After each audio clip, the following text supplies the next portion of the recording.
ମୁଁ ପ୍ରତିଦିନ ନଦୀର ଏଇ ପାଖରେ ମାଛ ଧରି। ଏଠି ଆଉ ବେଶୀ ମାଛ ନାହାନ୍ତି। ମୁଁ ଆଗକୁ ଯାଇ ଦେଖେ, ସେଠି ହୁଏତ ବେଶୀ ମାଛ ପାଇଯିବି। ଏମିତି ଚିନ୍ତା କରି ମିଟୁ ଆଗକୁ ଗଲା। ସେତେବେଳେ ସେ ରାଜୁ ଚଢ଼େଇକୁ ନଦୀ ପାଖରେ ପଡ଼ିଥିବାର ଦେଖିଲା। ରାଜୁ, ଏ ରାଜୁ, ଉଠୁ। କଣ ହେଲା ତୋର? କଥା କହ। ଲାଗୁଛି ରାଜୁ ମାଛ ଧରିବାକୁ ଆସି ଏଠି ଏମିତି ବେହୋସ ହେଇଯାଇଛି। ମୁଁ ରାଜୁକୁ ଶୀଘ୍ର ତା ଘରକୁ ନେଇଯାଏ। ଏମିତି କହି ମିଟୁ ରାଜୁ ଚଢ଼େଇକୁ ଧରି ତା ଘରକୁ ନେଇଗଲା। ମିଟୁ ଭାଇ, ମୋ ସ୍ୱାମୀଙ୍କର କଣ ହେଇଛି? ସେ ଉଠୁନାହାନ୍ତି କାହିଁକି? ମୁଁ କିଛି ଜାଣିନି ଚଢ଼େଇ ଭଉଣୀ। ମୁଁ ମାଛ ଧରିବାକୁ ଯାଉଥିଲି, ସେତେବେଳେ ରାଜୁକୁ ବେହୋସ ହେଇ ପଡ଼ିଥିବାର ଦେଖିଲି, ଆଉ ତାକୁ ଘରକୁ ନେଇ ଆସିଲି। ଚଢ଼େଇ ଭଉଣୀ, ତୁମେ ପାଣି ଆଣ। ରାଜୁକୁ ହୋସରେ ଆଣିବାକୁ ପଡ଼ିବ। ତାପରେ ଚଢ଼େଇ ପାଣି ଆଣିଲା ଆଉ ରାଜୁର ମୁହଁରେ ଛିଞ୍ଚିଲା। ରାଜୁର ହୋସ ଆସିଲା ପରେ, ମୁଁ କୋଉଠି ଅଛି? ମୁଁ ତ ନଦୀରେ ମାଛ ଧରୁଥିଲି, ଏଠାକୁ କେମିତି ଆସିଲି? ତୁମେ ନଦୀ ପାଖରେ ବେହୋସ ହେଇ ପଡ଼ିଥିଲ। ମିଟୁ ଭାଇ ତୁମକୁ ଦେଖି ଘରକୁ ନେଇ ଆସିଲେ। ମୁଁ ନଦୀରୁ ମାଛ ଧରୁଥିଲି, ହଠାତ୍ ମୋ ମୁଣ୍ଡ ବୁଲେଇ ଦେବାରୁ ମୁଁ ବେହୋସ ହେଇ ତଳେ ପଡ଼ିଗଲି। ମୋ ଦେହ ଟିକେ ଭଲ ନାହିଁ। କିଛି ସମୟ ଆରାମ କଲା ପରେ ମତେ ଠିକ ଲାଗିବ। ନା ରାଜୁ, ମତେ ସେମିତି ଲାଗୁନି। ମତେ ଲାଗୁଛି ତତେ କିଛି ବଡ଼ ରୋଗ ହେଇଥିବ। ରିନୁ ଭଉଣୀ, ତୁମେ ଶୀଘ୍ର ରାଜୁକୁ ନେଇ ଡାକ୍ତରଙ୍କୁ ଦେଖାଅ, ନହେଲେ କିଛି ବଡ଼ ସମସ୍ୟା ହେଇପାରେ।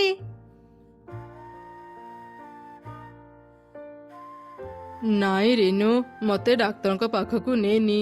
ଡାକ୍ତରଙ୍କ ପାଖକୁ ଗଲେ ଅନେକ ଟଙ୍କା ଖର୍ଚ୍ଚ ହେବ। କିଛି ସମୟ ଆରାମ କଲା ପରେ ମୁଁ ଭଲ ହେଇଯିବି। ତୁମେ ଟଙ୍କା ପାଇଁ ଚିନ୍ତା କରନି। ମୁଁ ଯେମିତି ବି ହଉ ଟଙ୍କା ଯୋଗାଡ଼ କରିବି, ଆଉ ତୁମକୁ ଡାକ୍ତରଙ୍କୁ ଦେଖେଇବି। ମା କୁନି, ତୁ ବାପାଙ୍କ ପାଖରେ ଥା, ମୁଁ ଏବେ ଟଙ୍କା ଯୋଗାଡ଼ କରୁଛି। ଏମିତି କହି ଚଢ଼େଇ ତା ପାଖ ପଡ଼ୋଶୀ କାଉ ଘରକୁ ଗଲା। କାଉ ଭାଇ, କାଉ ଭଉଣୀ, ଘରେ ଅଛ ନା? କଣ ହେଲା ଚଢ଼େଇ? ତୁ ଆମ ଘରକୁ ଆସି ଏମିତି ଚିତ୍କାର କାହିଁକି କରୁଛୁ? କଥା କଣ କି କାଉ ଭଉଣୀ, ମୋ ସ୍ୱାମୀଙ୍କ ଦେହ ଖରାପ। ଟଙ୍କା ଅଭାବରୁ ମୁଁ ତାଙ୍କ ଚିକିତ୍ସା କରିପାରୁନି। ତୁମେ ଯଦି କିଛି ଟଙ୍କା ଧାର ଦେବ, ମୋର ବହୁତ ବଡ଼ ଉପକାର ହୁଅନ୍ତା କାଉ ଭଉଣୀ। ମୋ ସ୍ୱାମୀ ସୁସ୍ଥ ହେଲା ପରେ ମୁଁ ତୁମର ସବୁ ଟଙ୍କା ସୁଝିଦେବି। ତୋ ପାଇଁ ଆମେ କଣ ଟଙ୍କାର ଗଛ ଲଗେଇଛୁ ଯେ ତୁ ଧାର ମାଗିଲେ ଆମେ ତତେ ଦେଇଦେବୁ? ନା, ମୁଁ ସେମିତି କହୁନି। ତୁମେ ତ ଅନେକ ଧନୀ, ସେଥିପାଇଁ ତୁମକୁ ସାହାଯ୍ୟ ମାଗୁଥିଲି। ଆମେ ଧନୀ ହେଇଛୁ କଣ ତତେ ସାହାଯ୍ୟ କରିବା ପାଇଁ? ତୁ ଯେତିକି ଗରିବ ମତେ ଲାଗୁନି। ତତେ ଟଙ୍କା ଦେଲେ ତୁ ଆମ ଟଙ୍କା ସୁଝି ପାରିବୁ। ଏବେ ତୁ ଆମକୁ ବିରକ୍ତ ନ କରି ଏଠୁ ଚାଲିଯା। କାଉ ମାନଙ୍କ ପାଖରୁ ଏମିତି ଶୁଣି ଚଢ଼େଇ ଆଉ କିଛି ନ କହି ସେଠାରୁ ଚାଲିଗଲା। କାଉ ମାନେ ଟଙ୍କା ପାଇଁ ମତେ ଅପମାନ ଦେଲେ। ଅନ୍ୟ କାହାକୁ ଯଦି ମୁଁ ଟଙ୍କା ମାଗିବି, ସେ ବି ମତେ କାଉ ମାନଙ୍କ ପରି ଅପମାନ ଦେଲେ ମୁଁ କଣ କରିବି? ନା ନା, ମୁଁ ଆଉ କାହାକୁ ବି ଟଙ୍କା ଧାର ମାଗିବିନି। ମୋ ସ୍ୱାମୀ ମାଛ ଧରନ୍ତି, ମୁଁ ବି ମାଛ ଧରି ବଜାରରେ ବିକ୍ରି କରିବି, ଆଉ ସେଇ ଟଙ୍କାରେ ମୋ ସ୍ୱାମୀଙ୍କର ଚିକିତ୍ସା କରିବି।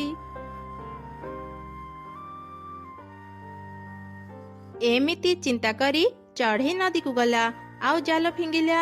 କିଛି ସମୟରେ ହିଁ ଗୋଟେ ବଡ଼ ମାଛ ଚଢ଼େଇର ଜାଲରେ ପଡ଼ିଲା। ଆରେ ବା, ଏ ମାଛଟା ତ ଅନେକ ବଡ଼। ଏବେ ମୁଁ ଏ ମାଛ ବିକ୍ରି କରି ଭଲ ଟଙ୍କା ପାଇବି।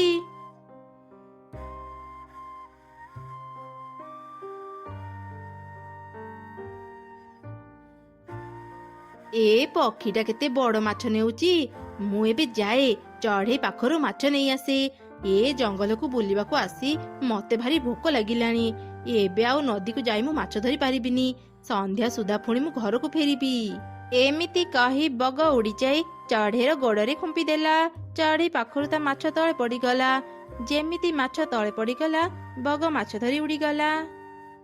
ଆରେ ଆରେ, ଏ ବଗଟା ତ ମୋ ମାଛ ନେଇ ଚାଲିଗଲା। ବଗ ଭଉଣୀ ରହିଯାଅ, ମତେ ମୋ ମାଛ ଫେରେଇ ଦିଅ। ଅନେକ କଷ୍ଟ କରି ମୁଁ ଏ ମାଛ ଧରିଥିଲି। ମାଛ ବିକ୍ରି ନ କଲେ ମୁଁ ମୋ ସ୍ୱାମୀଙ୍କୁ ଡାକ୍ତରଖାନା କେମିତି ନେବି? ଚଢ଼େଇ ମନ ଦୁଃଖରେ କାନ୍ଦୁଥିଲା। ସେପଟେ ବଗ ମାଛ ନେଇ ଯିବା ସମୟରେ ହଠାତ୍ ସେ ଗୋଟେ ଗଛରେ ବାଜି କିଛି କଣ୍ଟା ବୁଦା ଭିତରେ ପଡ଼ିଗଲା। ଏ କଣ? ମୁଁ ତ କଣ୍ଟା ବୁଦା ଭିତରେ ପଡ଼ିଗଲି। କିଏ ଅଛ? ମତେ ବଞ୍ଚାଅ। ଏ କଣ୍ଟା ବୁଦା ଭିତରେ ମୁଁ ପଡ଼ିଯାଇଛି। କିଏ ଏମିତି ଚିତ୍କାର କରୁଛି? ସେ ନିଶ୍ଚୟ କିଛି ବିପଦରେ ପଡ଼ିଥିବ। ମୁଁ ତା ପାଖକୁ ଯାଏ। ଚଢ଼େଇ ଭଉଣୀ, ମତେ ବଞ୍ଚାଅ। କଣ୍ଟା ଗୁଡ଼ିକ ମୋ ଦେହରେ ଫୋଡ଼ି ହେଇଯାଉଛି। ମତେ ଭାରି କଷ୍ଟ ହେଉଛି। ଦୟାକରି ମତେ ଏଇ କଣ୍ଟା ବୁଦା ଭିତରୁ ବାହାର କର। ତୁମେ କିଛି ସମୟ ଧୈର୍ଯ୍ୟ ଧର ବଗ ଭଉଣୀ, ମୁଁ ଏବେ ତୁମକୁ ଏଇ କଣ୍ଟା ବୁଦା ଭିତରୁ ବାହାର କରୁଛି। ତାପରେ ଚଢ଼େଇ ଏକ ଶକ୍ତ ଲାଠି ନେଇ ବଗକୁ କଣ୍ଟା ବୁଦା ଭିତରୁ ବାହାର କଲା। ଚଢ଼େଇ ଭଉଣୀ, ତୁମକୁ ଅନେକ ଅନେକ ଧନ୍ୟବାଦ। ମୁଁ ତୁମର କ୍ଷତି କରିବାକୁ ଚାହୁଁଥିଲି, ହେଲେ ତୁମେ ସେସବୁ ଭୁଲି ମୋ ଜୀବନ ରକ୍ଷା କଲ। ମତେ ଏବେ ତୁମ ସାମ୍ନାରେ ଛିଡ଼ା ହେବାକୁ ବି ଲାଜ ଲାଗୁଛି। ମତେ କ୍ଷମା କରିଦିଅ ଚଢ଼େଇ ଭଉଣୀ। ମତେ ଭାରି ଭୋକ ଲାଗୁଥିଲା ତ ମୁଁ ତୁମ ମାଛ ଚଢ଼େଇ ଆଣିଲି। ତୁମେ ନିଜ ଭୁଲ ବୁଝିପାରିଲ। ମୁଁ ତୁମକୁ କ୍ଷମା କରିଦେଉଛି ବଗ ଭଉଣୀ।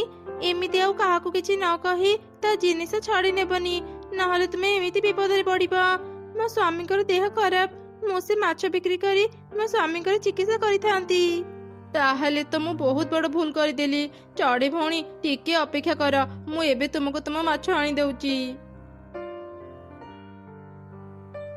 ଏ କଣ, ଏଠି ତ ତୁମ ମାଛ ନାହିଁ। ଏଇଠି ତ ମାଛଟା ପଡ଼ିଥିଲା, କୁଆଡ଼େ ଗଲା? ମତେ କ୍ଷମା କରିଦିଅ ଚଢ଼େଇ ଭଉଣୀ, ମୁଁ ତୁମ ମାଛ ହଜେଇ ଦେଲି। ତୁମେ ମୋ ସାଙ୍ଗରେ ମୋ ଘରକୁ ଚାଲ, ମୁଁ ତୁମକୁ ମାଛର କ୍ଷତିପୂରଣ ଦେବି। ସେ ଟଙ୍କାରେ ତୁମେ ତୁମ ସ୍ୱାମୀର ଚିକିତ୍ସା କରିପାରିବ। ତାପରେ ଚଢ଼େଇ ବଗ ସାଙ୍ଗରେ ତା ଘରକୁ ଗଲା। ବଗ ତା ଘରେ ଗୋଟେ ମୁକ୍ତା ରଖିଥିଲା, ସେ ସେଇ ମୁକ୍ତା ଚଢ଼େଇକୁ ଦେଲା। ଚଢ଼େଇ ଭଉଣୀ, ମୁଁ ଥରେ ମାଛ ଧରିବା ସମୟରେ ଏଇ ମୁକ୍ତାକୁ ପାଇଥିଲି। ଏଇ ମୁକ୍ତାକୁ ନିଅ, ୟାକୁ ବିକ୍ରି କରି ତୁମେ ତୁମ ସ୍ୱାମୀର ଚିକିତ୍ସା କରାଅ। ବଗ ଭଉଣୀ, ତୁମକୁ ଅନେକ ଅନେକ ଧନ୍ୟବାଦ। ମୁଁ ତୁମର ଏ ଉପକାର କେବେ ଭୁଲିବିନି। ମୋ ସ୍ୱାମୀ ସୁସ୍ଥ ହେଲା ପରେ ମୁଁ ତୁମକୁ ଏ ମୁକ୍ତାର ଟଙ୍କା ଫେରେଇ ଦେବି। ନା ନା ଚଢ଼େଇ ଭଉଣୀ, ତୁମକୁ ଟଙ୍କା ଦେବାକୁ ପଡ଼ିବନି। ତୁମ ସ୍ୱାମୀ ସୁସ୍ଥ ହେଲା ପରେ ମୁଁ ତୁମ ଘରକୁ ବୁଲିବା ପାଇଁ ଯିବି। ସେତେବେଳେ ତୁମେ ମତେ ମାଛ ତରକାରୀ କରି ଖୁଆଇ ଦେବ। ଆଚ୍ଛା ଠିକ ଅଛି ବଗ ଭଉଣୀ। ଏମିତି କହି ଚଢ଼େଇ ମୁକ୍ତା ନେଇ ବଜାରକୁ ଯାଉଥିଲା। ରାସ୍ତାରେ ସେ ଗୋଟେ ବୁଢ଼ୀ ଚଢ଼େଇକୁ କାନ୍ଦୁଥିବାର ଦେଖିଲା। କଣ ହେଇଛି ବୁଢ଼ୀ ମା, ତୁମେ ଏମିତି କାନ୍ଦୁଛ କାହିଁକି? ମାରେ, ମତେ କିଛି ଟଙ୍କା ଧାର ଦେଇପାରିବୁ? ମୋର ଏଇ ଦୁନିଆରେ କେହି ନାହାନ୍ତି। 7 ଦିନ ହେଲାଣି ମୋ ଦେହ ଖରାପ। ଶୀଘ୍ର ଯଦି ଡାକ୍ତରଙ୍କ ପାଖକୁ ନ ଯିବି ମୁଁ ବୋଧେ ଆଉ ବଞ୍ଚିବିନି। ହେଲେ ବୁଢ଼ୀ ମା, ମୋ ପାଖରେ ତ ଟଙ୍କା ନାହିଁ ତୁମକୁ ଦେବା ପାଇଁ। ତୋ ପାଖରେ ତ ଏଇ ମୁକ୍ତା ଅଛି ରେ ମା, ମତେ ଏଇ ମୁକ୍ତା ଦେଇଥା। ମୁଁ ଏ ମୁକ୍ତା ବିକ୍ରି କରି ଔଷଧ କିଣିବି। ହଁ ବୁଢ଼ୀ ମା, ତୁମେ ଏଇ ମୁକ୍ତା ନେଇଯାଅ। ତୁମେ ଅସୁସ୍ଥ ଶରୀର ନେଇ କେମିତି କାମ କରିବ? ମୁଁ ତ ଏବେ ସୁସ୍ଥ ଅଛି। ମୁଁ କୌଣସି ନା କୌଣସି କାମ କରି ଟଙ୍କା ଯୋଗାଡ଼ କରିନେବି। ତାପରେ ମା ଚଢ଼େଇ ସେ ମୁକ୍ତା ସେ ବୁଢ଼ୀ ଚଢ଼େଇକୁ ଦେଲା। ବୁଢ଼ୀ ଚଢ଼େଇ ସେ ମୁକ୍ତା ନେଇ ସେଠାରୁ ଚାଲିଗଲା। ଏବେ ମୁଁ କଣ କରିବି? ଶୀଘ୍ର କିଛି କାମ ଖୋଜି ଟଙ୍କା ଯୋଗାଡ଼ କରେ, ତାପରେ ମୋ ସ୍ୱାମୀଙ୍କ ଚିକିତ୍ସା କରେଇବି।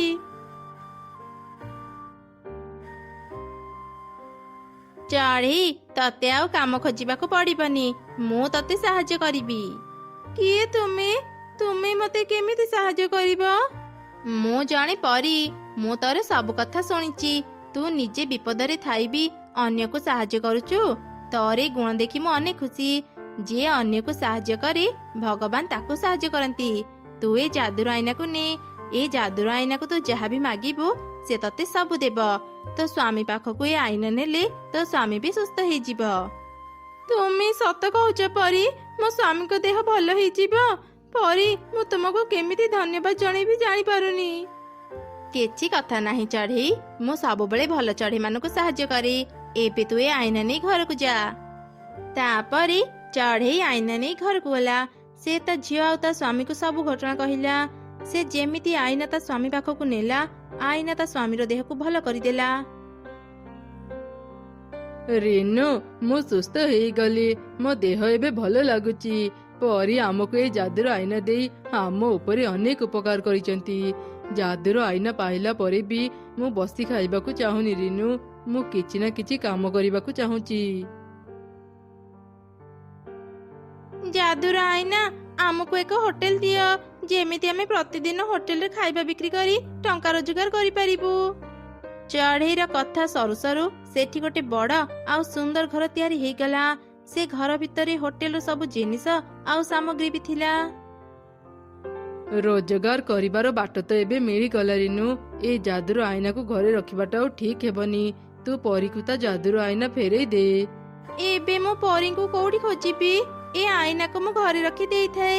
ଯେବେ ପରୀଙ୍କ ସହ ଦେଖାହେବ ମୁଁ ତାଙ୍କୁ ଏ ଆଇନା ଫେରେଇ ଦେବି। ଏମିତି ଦୁଇ ଚଢ଼େଇ ମିଶି ପ୍ରତିଦିନ ଖାଇବା ତିଆରି କରି ବିକ୍ରି କଲେ। ଧୀରେ ଧୀରେ ପୁରା ଜଙ୍ଗଲରେ ତାଙ୍କ ହୋଟେଲ ପ୍ରଚାର ହେଇଗଲା। ଅନେକ ଚଢ଼େଇ ତାଙ୍କ ହୋଟେଲକୁ ଖାଇବା ପାଇଁ ଆସୁଥିଲେ। ଥରେ କଥା ଦୁଇ କାଉ ଜାଣିବାକୁ ପାଇଲେ। ଆରେ ତୁମେ ଚଢ଼େଇ ମାନଙ୍କ ହୋଟେଲ କଥା ଶୁଣିଲ ନା ନାଇଁ? ସେମାନେ କୁଆଡେ ଭଲ ଭଲ ଖାଇବା ତିଆରି କରି କମ ଦାମରେ ବିକ୍ରି କରୁଛନ୍ତି। ହଁ, ମୁଁ ବି ଶୁଣିବାକୁ ପାଇଲି। କିଛି ଦିନ ତଳେ ଚଢ଼େଇ ଆମ ପାଖକୁ ଧାର ମାଗିବାକୁ ଆସିଥିଲା। ହଠାତ୍ ସେମାନେ ଏମିତି କଣ ପାଇଲେ ଯେ ଗୋଟେ ହୋଟେଲ ଖୋଲି ପକେଇଲେ? ମୋର ଏ କଥା ଜମା ବି ବିଶ୍ୱାସ ହେଉନି। ଚାଲିଲୁ ଟିକେ ସେ ହୋଟେଲ ଦେଖି ଆସିବା, ଜାଣିପାରିବା ଚଢ଼େଇ ମାନଙ୍କ କଥା ସତ ନା ମିଛ। ଏମିତି କଥା ହେଇ ଦୁଇ କାଉ ଚଢ଼େଇର ହୋଟେଲ ଦେଖିବାକୁ ଗଲେ। ଆଉ ଚଢ଼େଇର ଏତେ ବଡ଼ ହୋଟେଲ ଦେଖି ତ ସେମାନେ ଆଶ୍ଚର୍ଯ୍ୟ ହେଇଗଲେ। ଏ କଣ, ସତରେ ତ ଚଢ଼େଇ ମାନେ କେତେ ବଡ଼ ଗୋଟେ ହୋଟେଲ ଦେଇଛନ୍ତି। ସମସ୍ତେ କେମିତି ତା ହୋଟେଲ ପାଖରେ ଭିଡ଼ ଜମେଇଛନ୍ତି। ଏବେ ତ ଚଢ଼େଇ ମାନେ ଆମଠୁ ବି ଧନୀ ହେଇଯିବେ। ହଁ, ମୁଁ ଏବେ ବୁଝିପାରୁଛି, ଯିଏ ଭଲ ଆଉ ସତ୍ମନର ହେଇଥାଏ ତାକୁ କେହି ସାହାଯ୍ୟ ନ କଲେ ବି ଭଗବାନ ଠିକ ସାହାଯ୍ୟ କରନ୍ତି। ଚଢ଼େଇ ମାନେ ବହୁତ ଭଲ, ସେଥିପାଇଁ ତାଙ୍କୁ ଏସବୁ ମିଳିଲା। ଏବେ ସେମାନେ ବ୍ୟସ୍ତ ଅଛନ୍ତି। ଚାଲ ଘରକୁ ଫେରିଯିବା। ସନ୍ଧ୍ୟାରେ ଆସି ଦୁଇ ଚଢ଼େଇଙ୍କୁ କ୍ଷମା ମାଗିବା। ଆମେ ସେଦିନ ଚଢ଼େଇ ସହ ଅନେକ ଖରାପ ବ୍ୟବହାର କରିଥିଲେ। ଏମିତି କଥା ହେଇ ଦୁଇ କାଉ ସେଠାରୁ ଚାଲିଗଲେ। ସେପଟେ ଦୁଇ ଚଢ଼େଇ ହୋଟେଲରେ ଖାଇବା ବିକ୍ରି କରି ଅନେକ ଖୁସିରେ ରହିଲେ।